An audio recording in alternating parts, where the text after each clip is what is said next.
So this episode of Heavenly Delusion opened up with some very interesting scenes. I mean, these are scenes you don't typically see in anime, and I like the direction this is going. I think this anime is on track to be one, if not the best anime of this season, because this episode truly had some magnificent moments.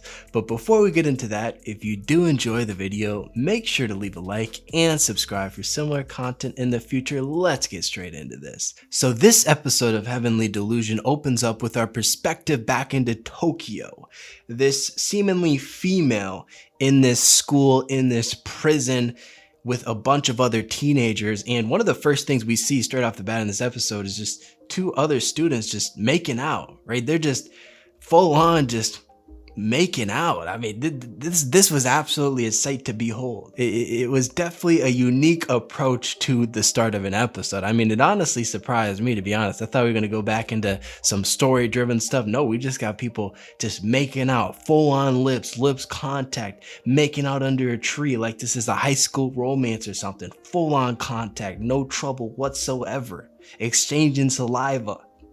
All right, so after this, Tokyo, kind of jealous of the kissing or whatever, goes and is just walking around once again, and she sees Cuckoo, who has this drawing that Kona made, and this makes Tokyo jealous because apparently Kona was supposed to give this drawing to her, but he gave it to Cuckoo. Yeah, we got a little bit of Playboy action going on here in the school. It might be a high school romance after all. But Tokyo tries to take this drawing back from Cuckoo, and obviously it doesn't look like Tokyo has the physical prowess that Cuckoo has, and Cuckoo essentially just finesses, and Tokyo gives up and goes to Kona to complain about this.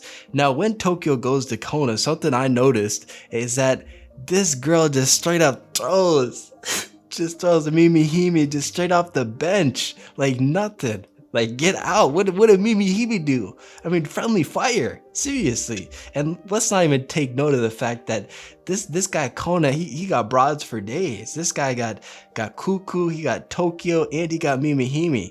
All from his drawings. I mean, if you want to pick up a habit to pick up some women, it seems like that drawing is a good habit. Anyway, after this, we see a perspective into Shiro, another student, and he just gets out of the shower after observing this tomfoolery that went outside, and he goes to his device of some sort, iPad, and he opens it up. He sees this message from Mimi Hime, and he opens it up, and it's a nude picture. It is a nude picture. I mean, this guy just received a nude. I mean, I don't know how this is explained. I guess they're just building sexual tension for the sake of building sexual tension. I don't know what's going on, but it's not a bad start to an episode, I'll say that. So after this, we get a perspective back into our two main characters, Maru and Kiriko. And what actually happened is this in-lady drugged them. Surprise, surprise. And they wake up and they find out that there's a Hiriko, that big monster we saw at the last episode, is out there and causing some havoc. So they wake up and they rush out to fight this thing. Yes, fight this thing.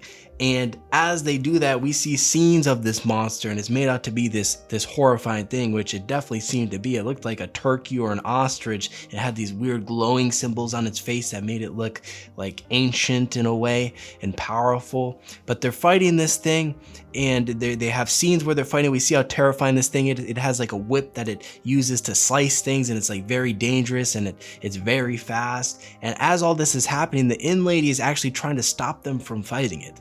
Now, why would you stop somebody from trying to fight a monster like that? If they say they have the capability to do so, go ahead and try to kill it. I mean, why wouldn't you? And we find out why, actually. The reason is because her baby boy, yes, her baby boy was actually consumed by this thing. Consumed by it. And she says that it is him now. She's been spending too much time with her cats, it seems, because this big, voracious, horrifying monster looks nothing like a human. So I don't know where she got that idea from, but it is in her mind. And so she stands in front of this thing as it is injured, and basically tells them that this thing is protecting her and it has never been aggressive towards her and how it's a good thing. I mean, it's hard to stand up for it because, you know, it kind of looks like a vicious creature and has shown nothing but to be hyper aggressive, but she's making her case and it hasn't killed her yet. So maybe what she's saying is right. And Maru and Kiriko are kind of like, well, if the thing is not that dangerous, then we don't have a need to kill it, right? So they kind of back off, and as they're backing off, surprise, surprise, the thing was actually not as nice as it seemed to be. The thing, boom, boom, boom, sliced up that lady, sliced off her head. The most graphic, I mean, put her into pieces like a pie or something, cross sections on some good beef or something. I mean, it really split. I mean, it was impressive with the accuracy and the precision of the cuts, to be honest. I mean, it simply just sliced up its food, because after it sliced her up, it consumed her. It consumed her. And Maru and Kiriko are kind of having this emotional battle between each other because Kiriko didn't acknowledge the lady who just stupidly died in a very dumb way and is trying to save their lives instead. I mean, Maru needs some teaching on that one. But they fight the thing, and as they're fighting the thing, we see this gun that Kiriko has where it shoots like supersonic beams, and then Maru has this ability where if he touches one of these Hiriko, he can like make a hand that goes into them and goes into the heart, and he like grabs the heart and then kills the creature. I mean, this is overpowered, but he says it only works for Hiriko, but this is overpowered. So after they defeat this thing, they're on their journey to this so-called heaven, tomato heaven, and in order to get there, they have to cross this river. And their idea for crossing the river is to use a raft, and this raft looks nothing short of flimsy and absolutely destructible by any creature, but somehow they manage to cross this river, and as they're crossing it, they're just, you know, questioning, did we really think if there's any sharks or crocodiles in this river beforehand? Which is a great question. We then see a perspective back into the school area, and some kids are fooling around, something about teachers access only, and basically they grab two robots. This guy grabs two robots, puts it on a pillar and tries to go as high as possible for some odd reason, and he falls from probably like 40 to 50 feet, and he is not injured basically at all except a small scrape on his face. I mean, these guys are superhuman. But we go back to Maru and Kiriko, and they make it to Tomato Heaven, this farm of some sort, and there's this guy who escorts them to the leader, and as he's escorting them, he basically says, how did you guys get here? And they said they crossed the river, and he says, yeah, there was a crocodile in that river. So yeah, not a smart idea with the raft, but they talk with the leader of the village, and they're trying to basically find out if there's any heaven that he has heard of or how to get to that heaven. Turns out these people are just living a life in the apocalypse, just trying to find a way to live. They know nothing about it. So Maru and Kiriko are kind of stuck here, and they're having a discussion, you know, and then this is where it comes out that Maru is actually looking for somebody that has the same face as his. I wonder if it's Tokyo. They kind of look similar. The same face as his, and he has to inject this person with this substance of some kind. After this, there's some chatter between Kiriko and some guy about her looking like a professional racer. A bunch of other stuff happens, blah, blah, blah.